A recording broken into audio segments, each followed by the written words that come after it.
السلام علیکم ورحمۃ اللہ تعالی وبرکاتہ۔ الحمد للہ وکفا وسلام علی حبیبہ المصطفیٰ اما بعد۔ بحمدہ تعالی وبکرم مصطفیٰ صلی اللہ تعالی علیہ وسلم۔ آج کی دوسری تراویح میں سورہ بقرہ کی تلاوت مکمل ہو چکی الحمدللہ، یعنی تقریباً 2.5 پارے اب تک آپ نے تلاوت سماعت کر لی۔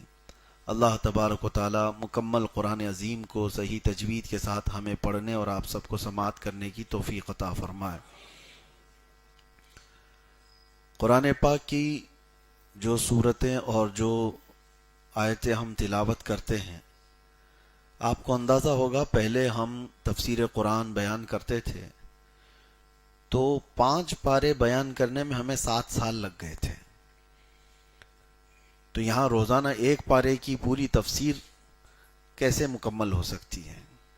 اس لیے ہم چنندہ چند آیتوں کو آپ کے سامنے رکھتے ہیں تاکہ جو پڑھا ہے اس کو سمجھ کر کے بھی جائے کہ آج اللہ تبارک و تعالیٰ کے کلام میں ہم نے کیا کیا سماعت کیا، کون سا پیغام تھا۔ ایک بات آپ کی سامنے وضاحت ضروری ہے کہ یہ اللہ تبارک و تعالیٰ کا پیغام ہے، میسج ہے۔ کس کے لیے ہے؟ بندوں کے لیے ہے، اس کے رسول کے ذریعے سے۔ ہوتا یہ ہے کہ ہمارے پاس آج 24 گھنٹے فون ہمارے پاس موجود ہے۔ اس میں اگر میسج کی گھنٹی تھوڑی سی بچ جائے تو آپ کی بے قراری بڑھ جاتی ہے۔ جلدی سے دیکھ لوں کہ میسج کس کا آیا ہوا ہے، واٹس ایپ کے اندر ہو، دوسرے سوشل سائٹس کے اندر ہو، جہاں آپ لوگ ایک دوسرے سے بات چیت کرتے ہیں، کسی کا بھی میسج آئے تو آپ کو لگتا ہے کہ اس کو جلدی سے جلدی پڑھ لینا چاہیے یا دیکھ کر کے ختم کر لینا ہے۔ یہ ایک انسان کا دوسرے انسان کو بھیجا ہوا میسج، آپ اس کو ڈیلے نہیں کرتے، اور رحمان کا بھیجا ہوا میسج جو انسان کے لیے ہے، برسوں ہو گئے اس کو دیکھا ہی نہیں۔ اس میں کیوں ڈیلے ہے؟ کبھی آپ اٹھا کر کے دیکھتے کہ میرے رب نے مجھے کیا میسج دیا۔ حقیقت بات کہہ رہا ہوں، یہ حضور صلی اللہ تعالی علیہ وسلم کے ذریعے سے تو دیا گیا ہم کو، لیکن اللہ تعالیٰ ڈائریکٹ یہ بھی کہہ رہا ہے، یہ فرما رہا ہے یا ایھا الذین آمنو، اے ایمان والو۔ یہ ایک جگہ نہیں آئی آیت، کتنی جگہ آئی؟ اے ایمان والو، اے کہہ کر کس کو بلایا جاتا ہے؟ جو سامنے جس کو مخاطب کرنا ہے۔ تو اس کا مطلب ہے رحمان بندوں کو خطاب کر رہا ہے، اے ایمان والو۔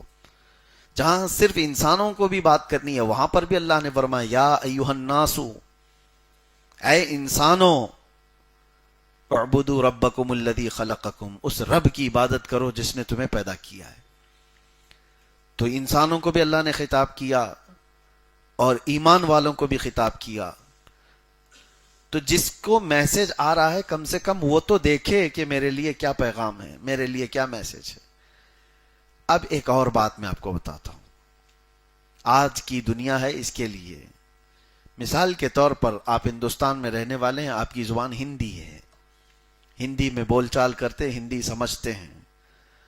ہو سکتا ہے چائنیز میں کوئی آپ کا جاننے والا ہو یا آپ سے محبت کرنے والا ہو، اور وہ چائنا میں رہ کر چائنیز زبان میں کوئی میسج بھیج دیا آپ کو، تو آپ کیا کرو گے؟ ڈیلیٹ کر کے ختم کر دو گے؟ لیکن اتنا تو پتا ہے کہ میرا چاہنے والا ہے، اس نے کچھ بھیجا ہے، تو آپ سب سے پہلا کام کرتے ہیں اس کا ٹرانسلیٹ معلوم کریں، کسی بھی ذریعے سے اس کو اس کا مطلب کیا ہے معلوم کریں، اور پھر جا کر کے گوگل سے ہی پوچھیں گے۔ بہرحال کہیں سے تو پوچھ کر کے آپ کے اندر یہ طلب ہے کہ میرے چاہنے والے نے مجھے کیا میسج دیا جو دوسری زبان میں۔ آپ دنیا کی ہارڈ زبان کو بھی ٹرانسلیٹ کر کے معلوم کر لیتے ہیں کہ میرے دوست نے کیا بھیجا ہے، جبکہ قرآن میں اللہ فرما رہا ہے ہم نے عربی قرآن تمہارے لیے بہت آسان بنایا۔ وَلَقَدْ يَسَّرْنَا الْقُرْآنَ لِلذِّكْرِ فَهَلْ مِن مُدَّكِرٍ، یہاں لکھی ہوئی ہے آیت؟ نہیں ہے، ہمارے ممبر پر اکثر یہ لکھی جاتی تھی۔ اللہ فرماتا ہے ہم نے قرآن آسان کر دیا یاد کرنے کے لیے۔ تو یہ آسان کر دیا، خیر چلو تمہاری مجبوری، بلا تشبیہ و بلا تمثیل میں آپ کو جو مثال دیا وہ صرف ذہنوں کو قریب کرنے کے لیے. اگر آپ کا یہ عذر ہے کہ مجھے عربی نہیں آتی اور اللہ نے مجھے کیا میسج دیا مجھے کیسا پتہ چلے، تم یہاں دوسرے دوستوں کے جیسے ٹرانسلیٹ کر لیتے ہو، کسی ذریعے سے معلوم کر لیتے ہو. ایک بار تو کسی عالم دین کے پاس جاتے کہ آپ مجھے بتائیں انسانوں کو اللہ تعالیٰ نے یا ہم مسلمانوں کو اللہ نے کیا خطاب کیا ہے، کیا بیان کیا ہے. آپ کو میں بتاؤں، تاریخ میں امریکہ کے ایک پریزیڈنٹ نے سی آئی اے کو، ان کی جو خفیہ تنظیمیں ہیں، اس کو آرڈر دیا تھا کہ قرآن کی سمری بیان کرو مجھے، قرآن میں کیا کیا ہے. انہوں نے کئی ہزار پیجوں پر جو ہے اس کو قرآن کے اندر کے موضوعات کو جمع کر لیا تھا. اس کی سمری بیان کرنے کے لیے ایک بہت بڑے سائنسدان ہیں، اس سائنٹسٹ کو یہ کام دیا گیا تھا. اس نے سمری جو بیان کی وہ اتفاق سے ایسے ہے کہ وہ بڑے بڑے مضمون جو قرآن کے پھیلے ہوئے ہیں اس کی سمری کرتے کرتے اس نے چند پیجز میں پیش کر دیا کہ قرآن کا خلاصہ یہ ہے، قرآن میں سمری یہ ہے. اور اتفاق کی بات یہ ہے کہ وہ جو ڈاکٹر ہے وہ اسلام قبول کر لیا، جس نے قرآن کا خلاصہ بیان کرنے کے لیے جس کو دیا گیا تھا. اس سے کئی لوگوں نے ڈیبیٹ کیا، کہا کہ تم کو کسی کام پر دیا گیا تھا اور تم تو ایمانی اسلام میں ہی آ گئے.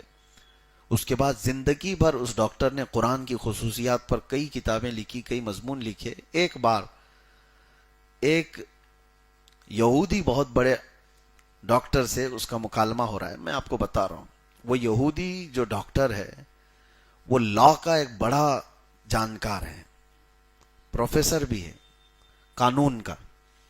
اس سے اس سائنسدان نے پوچھا کہ اگر وراثت کے معاملات میں سب کی کس کو کیا کیا ملنا ہے قانون میں، صرف اور صرف وراثت، سمجھ رہے نا، وراثت مرنے کے بعد جو بٹتے ہیں، اگر یہ کتابوں میں جمع کر دیا جائے تو کتنی کتابوں میں قانون کے اندر یہ مسئلے موجود ہوں گے، رائٹس ہوں گے، قانون ہوں گے.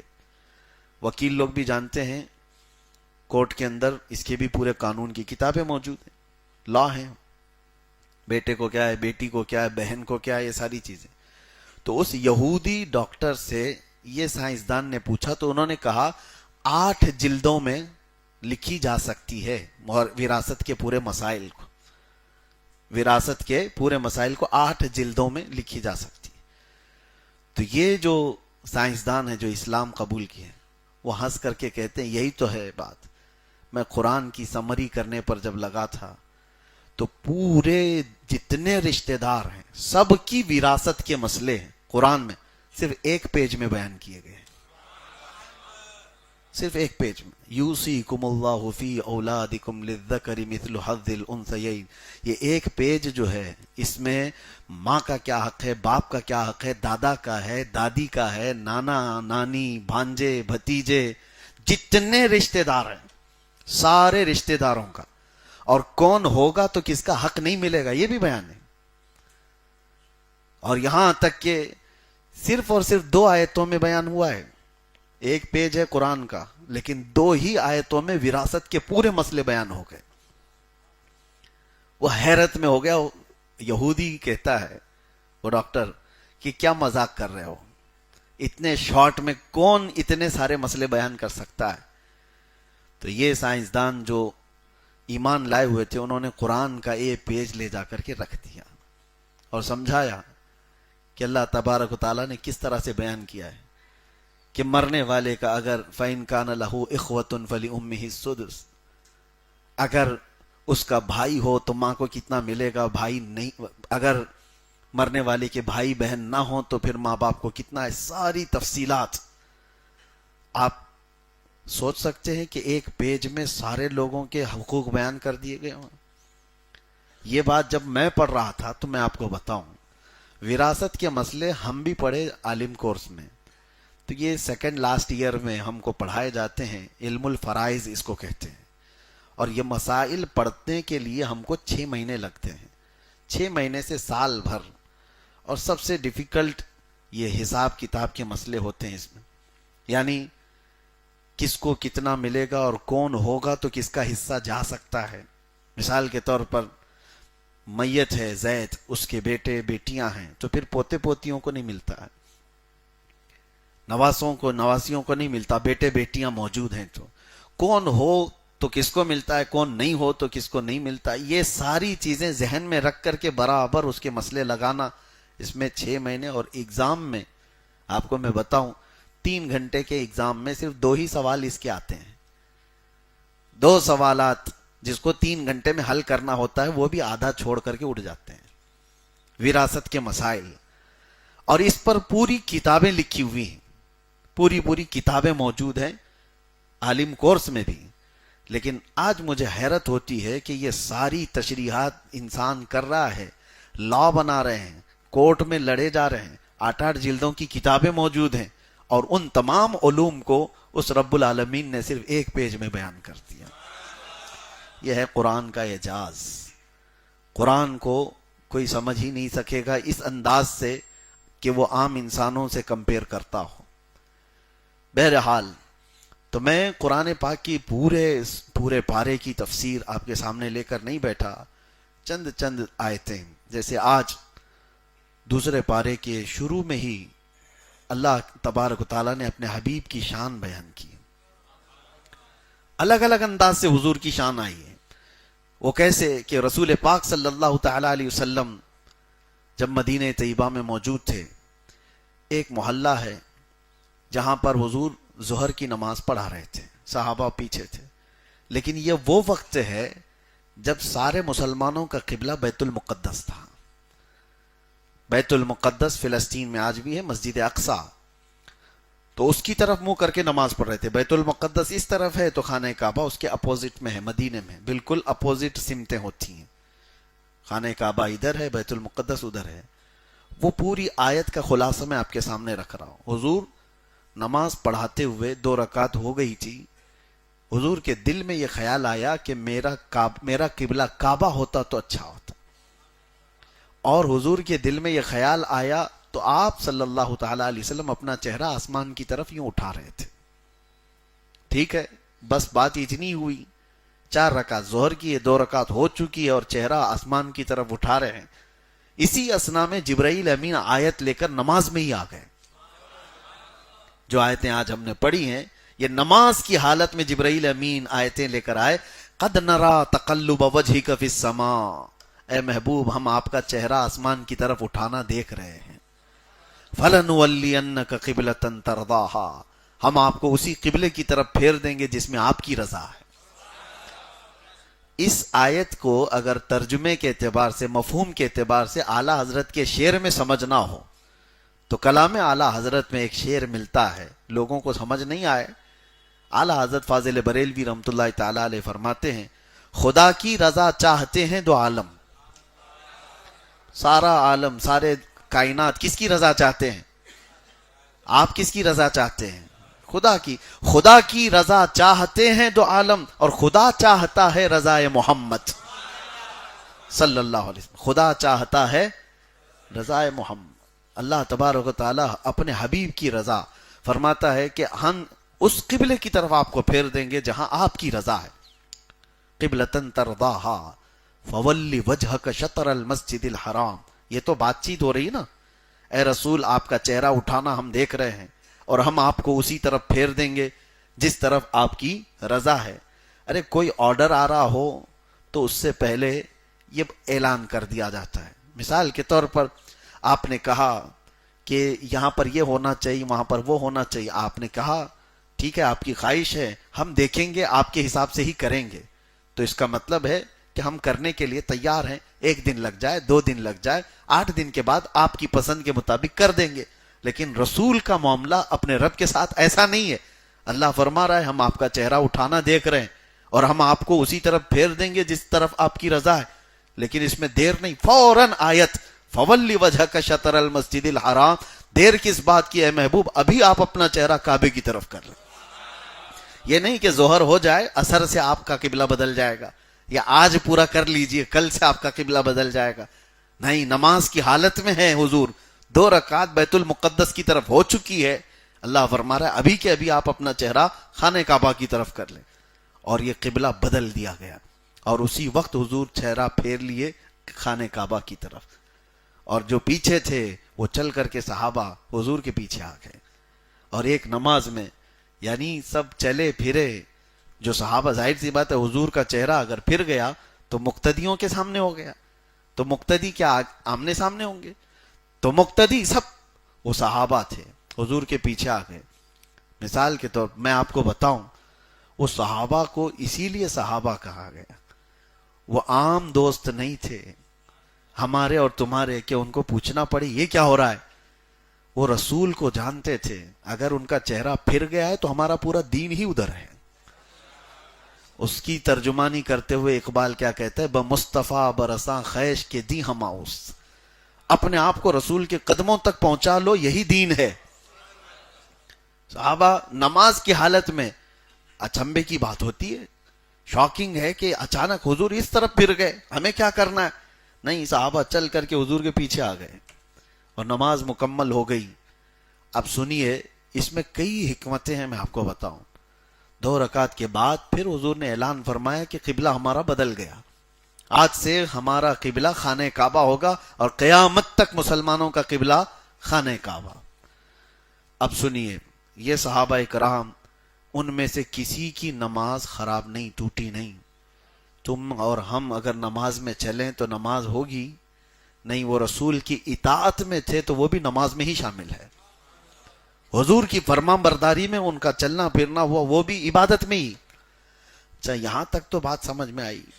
پھر یہ صحابہ نکل کر کے باہر جا رہے تھے تو چند دوسرے صحابہ کو نماز پڑھتے ہوئے انہوں نے راستے میں دیکھا، وہ بھی بیت المقدس کی طرف منہ کر کے پڑھ رہے تھے، اور یہ رسول اللہ کے پیچھے پڑھ کر کے آئے ہوئے لوگ تھے۔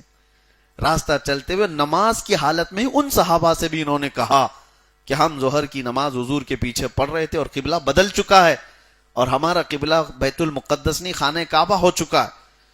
تو باہر سے آئی ہوئی آواز کو سن کر کے وہ صحابہ اپنے چہرہ خانہ کعبہ کی طرف کر لیے۔ اب مسئلہ میں آپ کو بتاؤں، یہاں ہم نماز پڑھ رہے ہیں، باہر سیڑھی پہ کھڑے ہو کر کے کسی نے اللہ اکبر بھی کہہ دیا اور آپ جھک گئے رکوع میں، سب کی نماز گئی، نماز فاسد ہو گئی۔ باہر والے کی اقتدا نہیں کر سکتے، امام کی اقتدا کر سکتے ہو۔ جو تمہاری نماز کا امام ہے بس اس کی آواز پر تم رکوع سجدہ کر سکتے ہو۔ باہر کھڑا ہوا اگر کوئی تکبیر بول دیا جو نماز میں نہیں تھا، حالانکہ غلط بات نہیں کہہ رہا ہے، وہ بھی اللہ اکبر ہی کہہ رہا ہے، اس کے باوجود بھی باہر والے کی اقتدا کرنے سے نماز فاسد ہو گئی، نماز سے تم نکل گئے۔ لیکن وہ صحابہ کا معاملہ دیکھیں، وہاں باہر والے صحابہ کہہ رہے ہیں کہ قبلہ بدل گیا ہے، یہ پھر بھی گئے اور ان کی بات کو مان کر نماز بھی پڑھ لیے۔ وجہ یہ ہے کہ تمہارا اور ہمارا بولنا اور ہے، وہ صحابہ جس کی بات پہنچا رہے تھے وہ رسول اللہ کی بات تھی، وہاں تو اطاعت ضروری ہے، وہاں تو ماننا ہی ہے، وہاں نہ ماننے سے خرابی آ جائے گی۔ بہرحال اس بات پر یہودیوں نے بہت واویلا مچایا تھا، وما انت بتابع قبلتهم وما بعضهم بتابع قبلة بعض۔ یہاں پر اللہ تعالیٰ نے قبلے کے متعلق بہت ساری باتیں ارشاد فرمائی۔ یہودیوں نے طعن و تشنیع کیا تھا کہ یہ کیسے ہے کہ ان لوگوں نے قبلہ بدل لیا، اب تک کسی کا قبلہ بدلا نہیں تھا، فلاں فلاں باتیں۔ تو اللہ تبارک تعالیٰ نے اپنے حبیب صلی اللہ تعالیٰ علیہ وسلم کو یہ آیتیں اتار کر فرمایا، آپ ان سے کہیں نہ تم ہمارے قبلے کے پیروکار ہو اور نہ ہم تمہارے قبلے کے پیروکار ہیں۔ قبلہ کیا ہے یہاں سے سمجھ میں آ گیا۔ قبلہ خانہ کعبہ ایک مرکز کے لیے بنایا گیا، اصل قبلہ تو وہ ہے جس کی طرف یعنی حضور صلی اللہ تعالیٰ علیہ وسلم نے چہرہ کیا، حضور کا چہرہ ہی قبلہ ہے۔ اگر حضور نہ پھرتے تو قبلہ کو کون پہچانتا؟ اگر حضور اس طرف منہ کر کے نہ کھڑے ہوتے تو کیا کوئی اس خانہ کعبہ کی طرف منہ کر کے کھڑا ہوتا؟ اصل قبلہ تو حضور کی ذات ہے۔ حاجیو آؤ شہنشاہ کا روضہ دیکھو، کعبہ تو دیکھ چکے کعبے کا، ہاں وہ کعبے کا کعبہ ہے، وہ قبلہ اصل ہے۔ اب یہاں پر ایک اور مسئلہ میں آپ کو بتاتا ہوں کہ اللہ تبارک و تعالیٰ نے رسول اللہ صلی اللہ تعالیٰ علیہ وسلم کی رضا پر قبلہ بدل دیا. اور نبیوں میں میرے آقا کی ایک خصوصیت ہے، یہ حضور پاک صلی اللہ تعالیٰ علیہ وسلم کی ایک خصوصیت ہے. آپ پہلے کی امتوں کو دیکھیں گے تو پہلے کی امتوں میں قبلہ جو ہے بیت المقدس رہا ہے کچھ نبیوں کا، اور کچھ نبیوں کا خانہ کعبہ بھی بتایا گیا ہے. لیکن جس نبی کا قبلہ جو تھا وہ زندگی پر ان کا وہی قبلہ رہا. صرف حضور پاک کی خصوصیت ہے کہ حضور صلی اللہ تعالی علیہ وسلم بیت المقدس کے بھی امام اور خانہ کعبہ کے بھی امام، دونوں قبلوں کے امام ہیں آپ. اسی لیے آپ کا لقب ہے امام القبلتین. امام القبلتین، عربی میں قبلتین کہتے ہیں، دو قبلوں کا امام. اب یہ صرف نبی پاک صلی اللہ تعالی علیہ وسلم کی خصوصیت ہے کہ میرے آقا دونوں قبلوں کے امام ہیں. اب ہمارے لیے مسئلہ یہ ہے کہ مسجد قبلتین مدینہ طیبہ میں موجود ہے، جہاں یہ قبلہ بدلنے کا واقعہ ہوا وہاں آج ایک مسجد بنی ہے، اس کی زیارت بھی ہوتی ہے، لوگ جاتے ہیں. لیکن کچھ لوگوں کے ذہن میں ایسا ہوتا ہے کہ ہم بھی 2 رکعت ادھر منہ کر کے پڑھیں، 2 رکعت ادھر منہ کر کے پڑھیں. یہ جہالت ہے. نہیں، ایک بار قبلہ بدل گیا، میرے نبی پاک صلی اللہ تعالی علیہ وسلم نے فرمایا اب خانہ کعبہ قیامت تک کا قبلہ ہے، کوئی اس کو بدل نہیں سکتا. دوسری چیزیں یہ قبلہ بدلنے کے احکام، اور اسی پارے میں اللہ تبارک و تعالیٰ نے شہیدوں کی زندگی بیان فرمائی. فرمایا جو اللہ کی راہ میں مارے جائیں انہیں مردہ نہ کہو، وہ زندہ ہیں اور تمہیں اس کا شعور نہیں. وہ کیسے زندہ ہیں؟ وہ عالم برزخ، موت کے بعد قیامت تک ہماری موت ہوگی، مرنا ہے، اور اس کے بعد قیامت کے دن اٹھنا ہے. اس پر یقین ہے کہ نہیں ہے؟ اس پر اگر یقین نہیں رہا تو آدمی کافر ہو جائے گا. ہمارے ایمان کا حصہ ہے مرنے کے بعد دوبارہ زندہ ہونا. لیکن اس کے بیچ والا جو گیپ ہے، موت کے بعد سے لے کر قیامت تک کا جو سفر ہے، اس کو کہتے ہیں عالم برزخ. یہاں کی جو زندگی ہے، اس زندگی میں یہ جو گیپ ہے بیچ کا، موت سے لے کر قیامت تک کا، یہاں کی حیات برزخی اس عالم کی جو زندگی ہے اس کے متعلق بیان فرمایا جا رہا ہے کہ وہ شہید زندہ ہیں.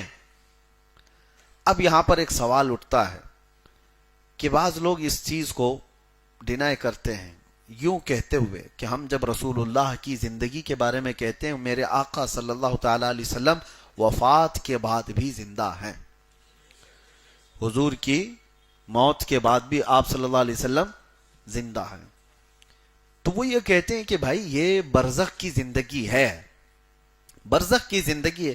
تو برزخ کی زندگی میں جو روحیں ہیں وہ سب زندہ ہیں تمہارے اعتبار سے، تو پھر اس میں حضور پاک صلی اللہ تعالی علیہ وسلم کی یا شہیدوں کی زندگی کو الگ سے کیوں بیان کیا گیا؟ اگر موت کے بعد سے لے کر کے قیامت تک کی جو برزخی زندگی اسی کے بارے میں قرآن اگر کہہ رہا ہے تو اسپیشل کہنے کی ضرورت کیا ہے؟ وہ تو ساری روحیں برزخ میں ہیں، مرنے کے بعد وہ سب احساس کرتی ہیں، ساری روحیں. حتیٰ کہ حضور صلی اللہ تعالی علیہ وسلم فرماتے ہیں کافر مردے بھی سنتے ہیں. کافر مردے بھی. جب جنگ بدر ہوئی تھی تو حضور صلی اللہ تعالی علیہ وسلم نے ان کی سب لاشوں کو ایک گڑھے میں ڈال کر کے ان سے خطاب بھی کیا تھا. صحابہ نے پوچھا یا رسول اللہ آپ ان مردوں سے بات کر رہے ہیں؟ حضور فرماتے ہیں وہ تم سے بھی زیادہ سن رہے ہیں. تو کافر مردے بھی سنتے ہیں تو برزخ میں تو سن رہے ہیں.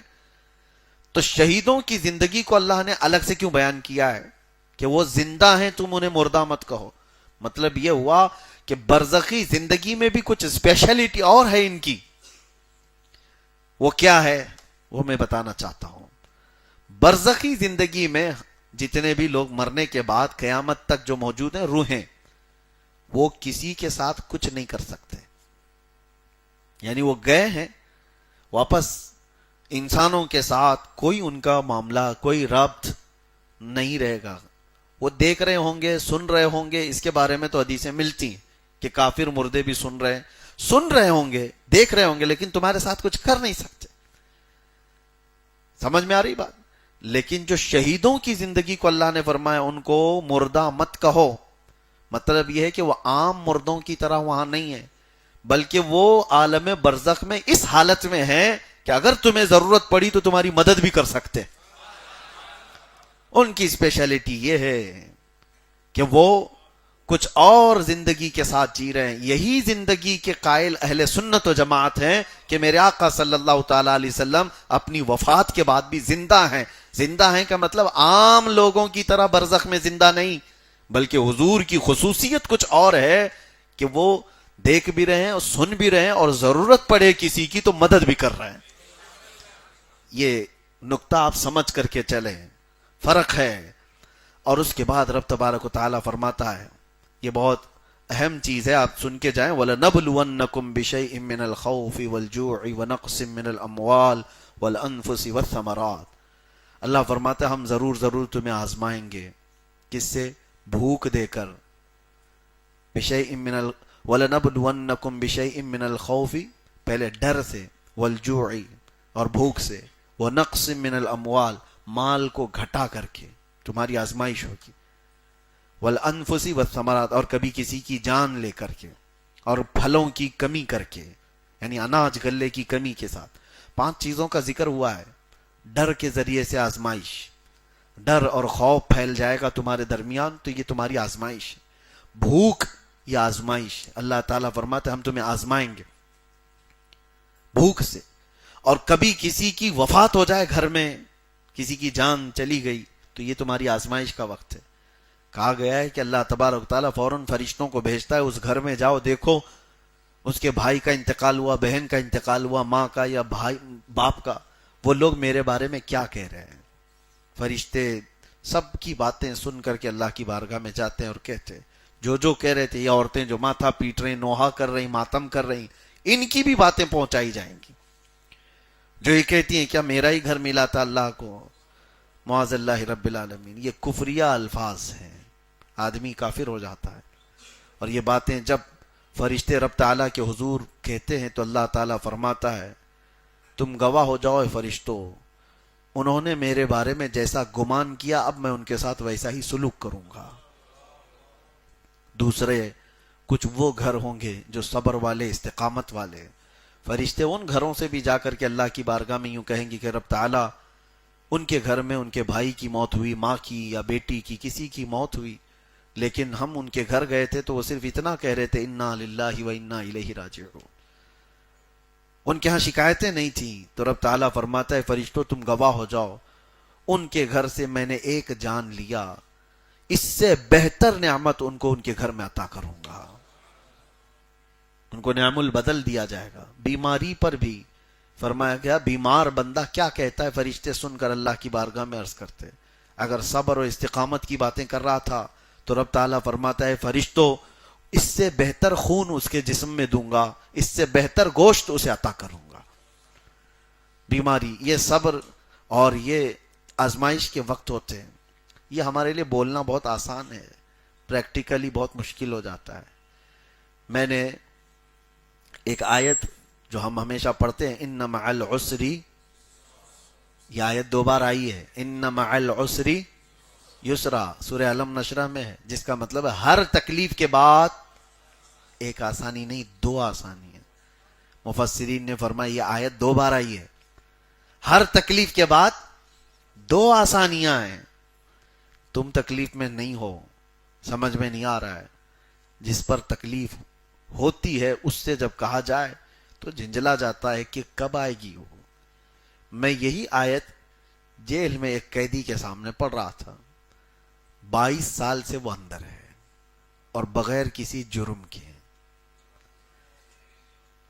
حادثاتی طور پر، اتفاقی طور پر گرفتار ہوا، اور سارے لوگوں پر جو قلم لگے تھے اس بندے پر بھی لگے. بیوی چھوٹ گئی، طلاق ہو گئی، بچے بھی ادھر سے ادھر ہو گئے. 22 سال میں دنیا بدل گئی. نہ کبھی وہ جیل سے باہر جانا چاہتا ہے، نہ ہی کبھی گیا، نہ پیرول، کبھی کچھ نہیں، جو موجود اندر وہیں پر. اس بندے کو میں نے دیکھا کہ مسلح پھٹ چکا لیکن وہ چھوڑتا نہیں اس مسلح کو، پیون لگا کر کے. قرآن جس کو پڑھتا ہے پہلے پارے پر انگلی رکھو تو تیسرا پارا بھی دکھنے لگ جائے، اتنے وہ رگ پھٹے ہوئے ہیں، لیکن وہ اسی کو لے کر چلتا ہے. تب اس قیدی کے سامنے میں نے کہا تھا ان مع العسر یسرا، ہر تکلیف کے بعد آسانی. تو ہنس کر کے کہا مولانا یہ بولنا بہت آسان ہے، ہم تو 22 سال سے انتظار کر رہے ہیں کہ وہ تکلیف کے بعد آسانیاں آئیں گی کیسے؟ ظاہر سی بات ہے، جھنجھوڑنے والی بات ہے، لاجواب کرنے والی بات. ہم خود پریشان تھے، تسلی کے لیے کہا، لیکن بعد میں اس بابا نے مجھے خود کہا آپ گھبرائیے مت، آپ کو کاؤنٹر کرنے کے لیے میں نے نہیں کہا، آپ کو لاجواب کرنے کے لیے نہیں کہا. اگر اس آیت کا انکار کرنا ہی ہوتا تو میں قرآن اور مصلی لے کر 22 سال سے بیٹھا نہیں ہوتا، ورنہ میں بھی کافر ہو گیا ہوتا. انتظار تو ہے، لیکن ہمارے بڑوں نے ہمیں یہ سکھایا ہے کہ اللہ کا جو وعدہ ہے، اللہ کا جو وعدہ ہے وہ خلاف ہو ہی نہیں سکتا. لیکن یہ تھوڑی نہ ہے، اللہ نے فرمایا ہر تکلیف کے بعد 2 آسانی ابھی دے دوں گا، کل دے دوں گا، یا تیری جیسی مرضی ہے ویسے دوں گا. نہیں، بلکہ اللہ تعالیٰ اس کی جیسی مرضی ہوگی ویسی آسانی دے گا، اور پھر اس کی مرضی بندے کی مرضی سے کروڑوں درجے افضل، بہت افضل. اور جب اس نے فرمایا ہے کہ ہر تکلیف کے بعد آسانی دوں گا تو میرا یقین ہے یہاں نہیں ملے گی تو آخرت میں ملے گی، یہاں نہیں ملے گی تو آخرت میں ملے گی. زندگی تو یوں بھی گزرنا ہے، گھر میں ہوتا تو بھی گزرتی، اندر ہے تو بھی گزر رہی ہے. مرنا تو ہے ہی اس دار فانی سے، لیکن جس آسانی کا رب نے وعدہ کیا وہ کہیں نہیں جائے گی. اگر دنیا میں مل گئی تو ٹھیک ہے، نہیں تو اس کا وعدہ برحق ہے، آخرت میں تو مل کے رہے گی. اور ہو سکتا ہے رب تبارک و تعالی ہمارے متعلق یہ فیصلہ فرمایا ہو کہ اس کو وہاں آسانی کی زیادہ ضرورت ہے، جہاں لوگ نفسا نفسی کے عالم میں ہوں. وہاں جب رب تبارک و تعالی فرمائے کہ بندے تو 25 سال میرے لیے قید کی زندگی گزار کر کے آیا، اب آ تجھے بغیر حساب کے جنت دیتا ہوں، تو یہ آسانی اس سے بڑھ کر کے اور کیا چاہیے؟ جب محشر میں بڑے بڑے متقی لرز رہے ہوں، پریشان ہوں، نمازوں والے، حج والے ڈر رہے ہوں، کپ کپا رہے ہوں، وہاں جب رب تبارک و تعالیٰ کسی کو پکار کر کہے تو نے جو تکلیفیں دنیا میں اٹھائی تھی، میں نے وعدہ کیا تھا ہر تکلیف کے بعد آسانی، دنیا میں نہیں دیا، یہاں دیتا ہوں، تیرا حساب نہیں ہوگا. اس سے بڑھ کر کے کوئی اور آسانی ہے؟ تو اسی لیے اللہ تبارک و تعالیٰ نے جو فرمایا اس سے آس لگا کر کے رہیں. اگر تکلیفوں کے بعد ہماری آسانی یہاں نہیں ملی تو گھبرانے کی ضرورت نہیں.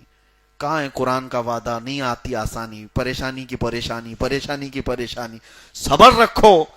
رب تبارک و تعالیٰ ہمارے حق میں زیادہ بہتر جانتا ہے کہ وہ آسانی ہمیں کہاں ملنا چاہیے. اور ایک بات بتاؤں، چلو آپ تو چاہتے ہیں کہ یہی آسانی مل جائے، میں ٹھوکر کھایا ہوں، نقصان اٹھایا ہوں، بڑی پریشانی میں ہوں، اور اللہ فرما رہا ہے ایک تکلیف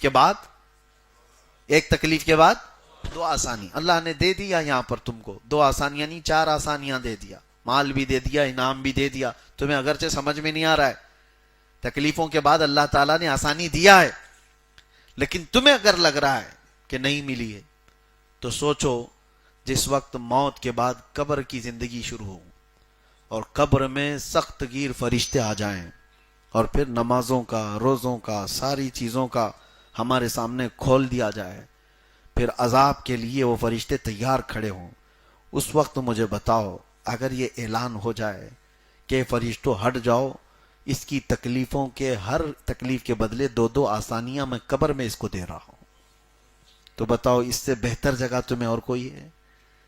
یہاں کی زندگی تو گزر ہی جائے گی کہ قبر کی اور حشر کی زندگی میں اگر آسانیاں مل گئی تو سمجھ لو یہ رحمان کا بہت بڑا انعام ہے.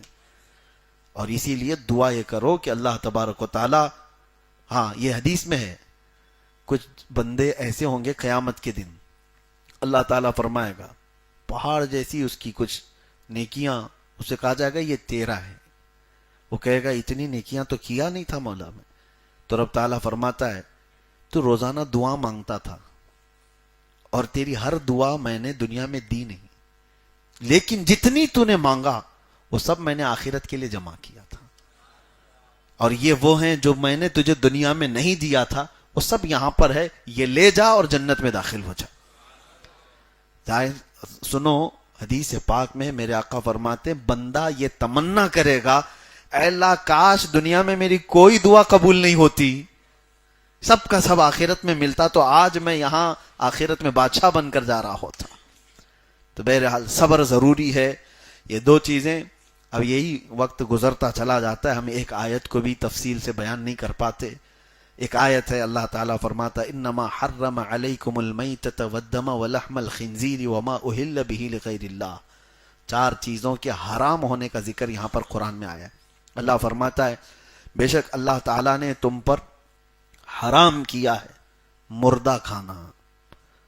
مردہ کھانا اللہ حرام فرمائے. مردہ کوئی بھی جانور, وہ چاہے حلال جانوروں میں مرغی ہو, مرغا ہو, بیل, بکری, یہ سب جو بھی اگر مر گئے تو ان کا کھانا حرام ہے. اور خون والدم, اللہ فرماتا ہے خون کا کھانا تمہارے لیے حرام ہے. ولحم الخنزیر, اور سور کا گوشت, اس کا کھانا حرام اللہ تعالیٰ نے فرمایا.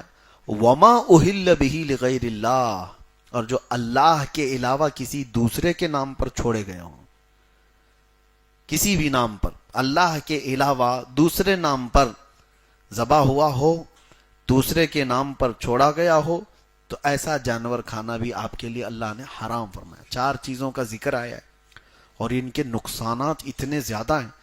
میں آج سوچا تھا اسی پر آپ کے سامنے گفتگو کروں کہ خنزیر کے گوشت کو حرام کیوں کہا.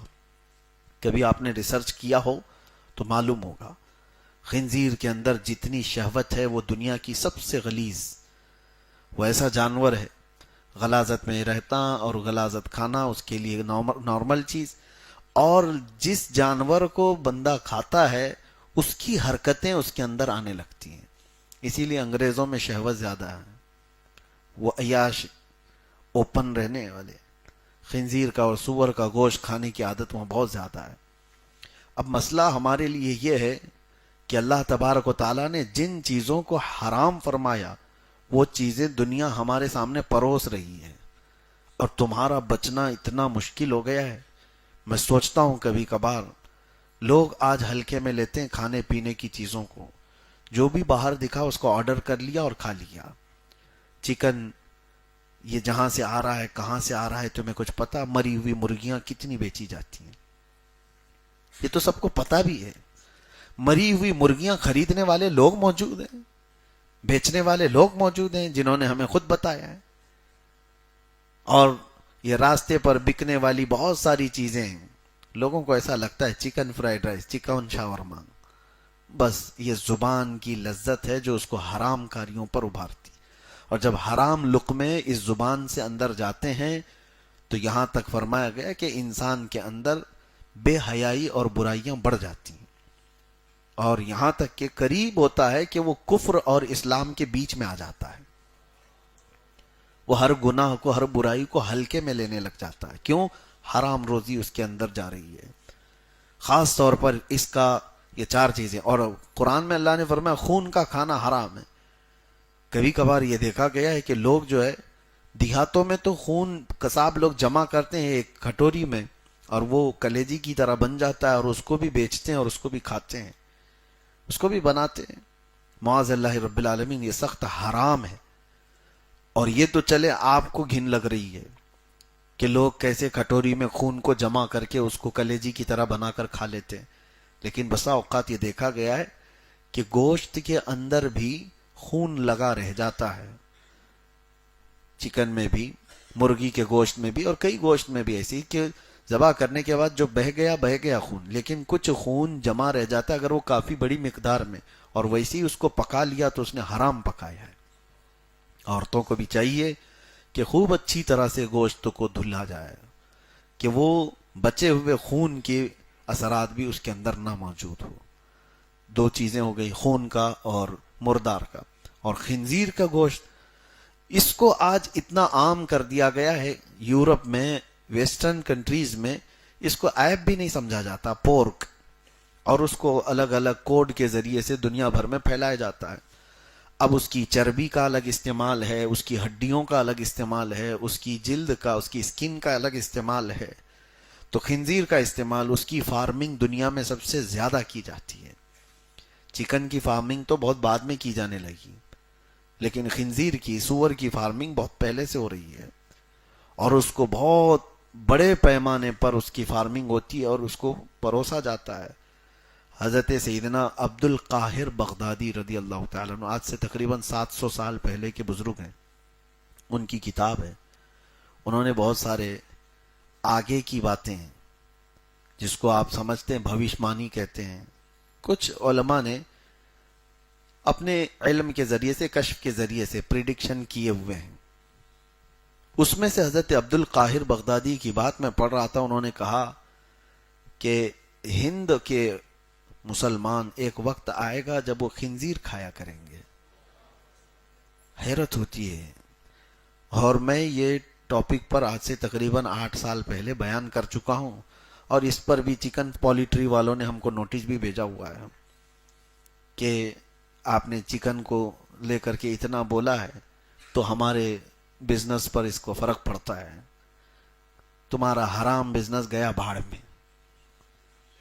یہ جو مسلمانوں کو جس چیز سے تم پروس کر کے اس کے خلاف بولنے پر تم کہتے ہو کہ ہمارا بزنس نقصان میں آئے گا، فلاں ہوگا، ایسی تو چیزوں کو ہم زندگی بھر بیان کرتے رہیں گے.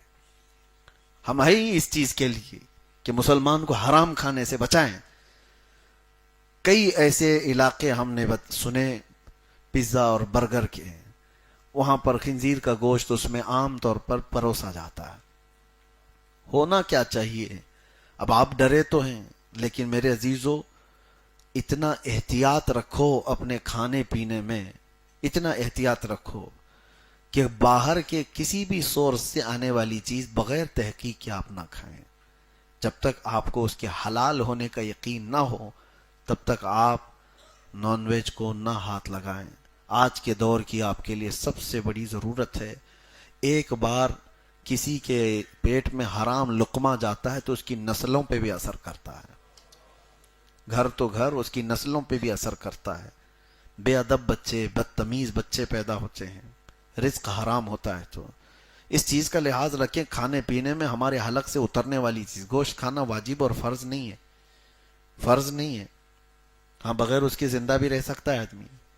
تو جہاں ایسی نوبت ہے، کسی ایسی جگہ پر آپ گئے ہوئے ہو جہاں آپ کو لگتا نہیں ہے کہ یہاں حلال طریقے سے ذبح ہوا ہو، تو آپ کو ضروری نہیں ہے کہ فرض اور واجب ہے کہ گوشت کھا ہی کے رہوں گا.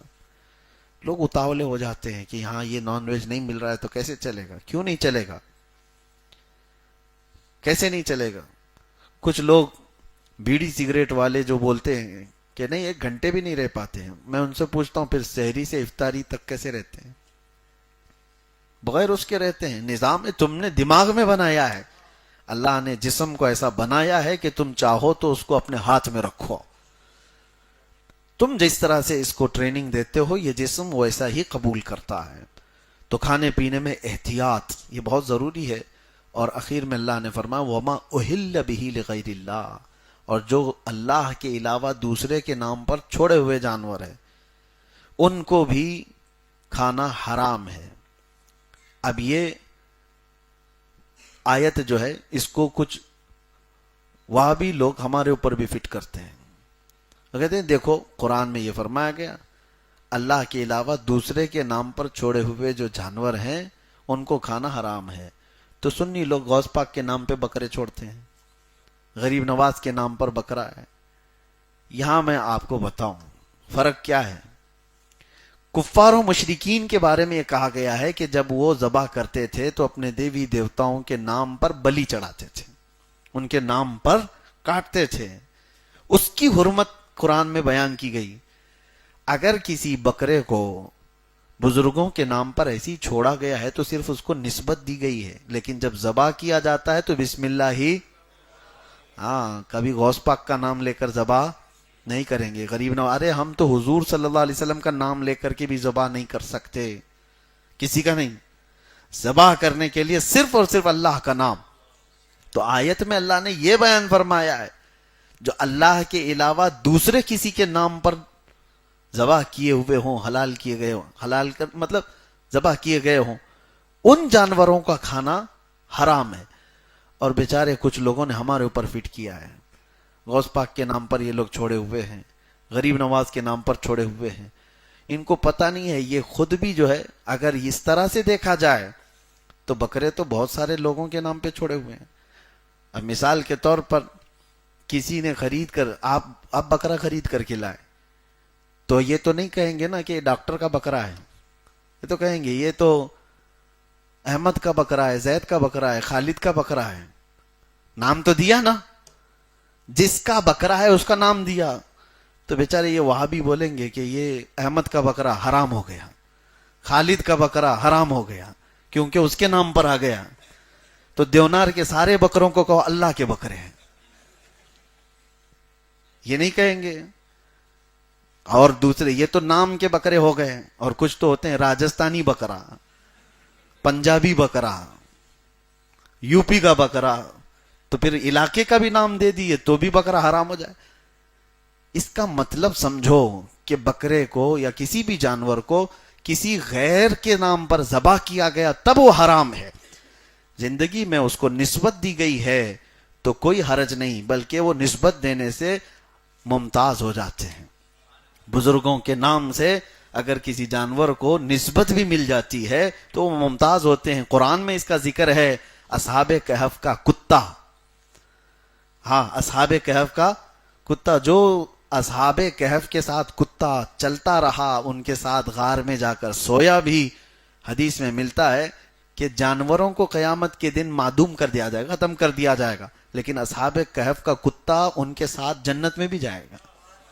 ارے کتا, وہ 7 لوگ یا 8 لوگ جتنے تھے اصحاب کہف, ان کی صحبت اختیار کیا اللہ والوں کی, کتا ہو کر کے جنت میں گیا.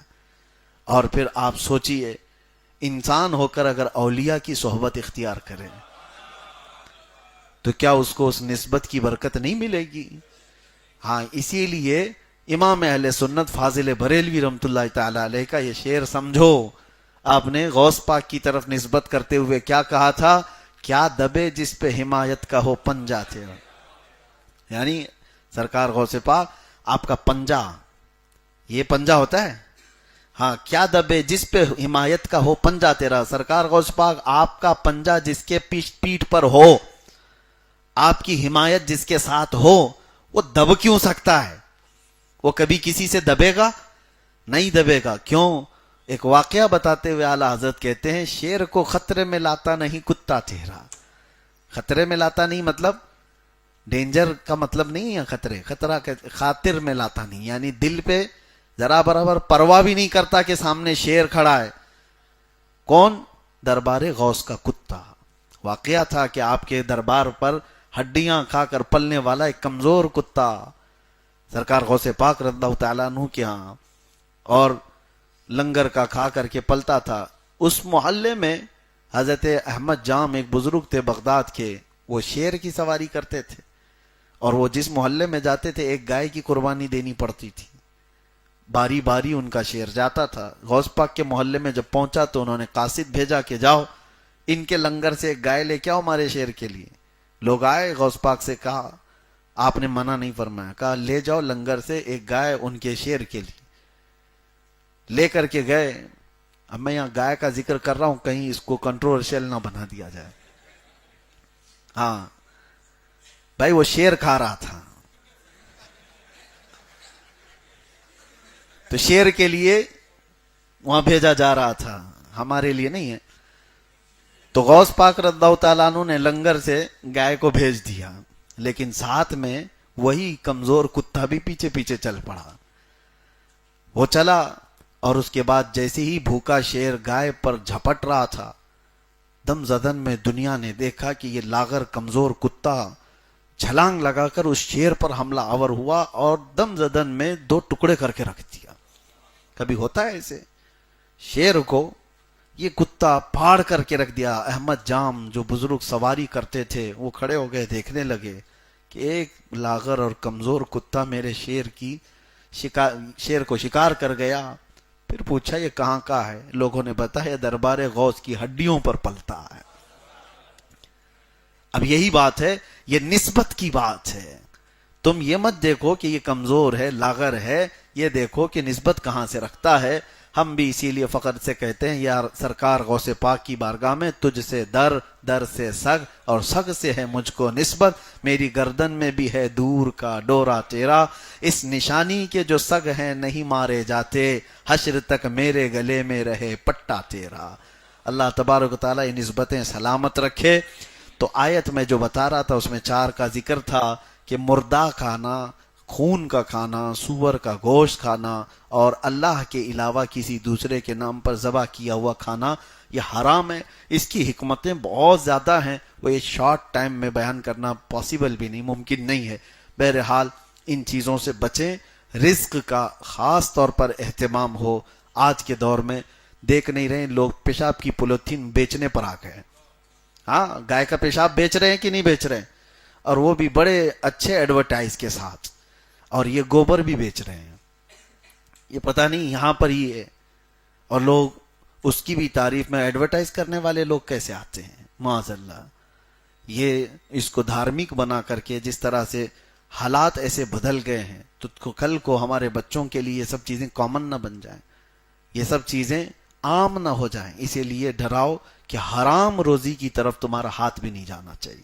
اللہ تبارک و تعالیٰ کہنے سننے سے زیادہ عمل کی توفیق عطا فرمائے، قرآن عظیم کو صحیح پڑھنے اور اس کو صحیح سمجھنے اور اس کی تفسیر پر عمل کی توفیق عطا فرمائے۔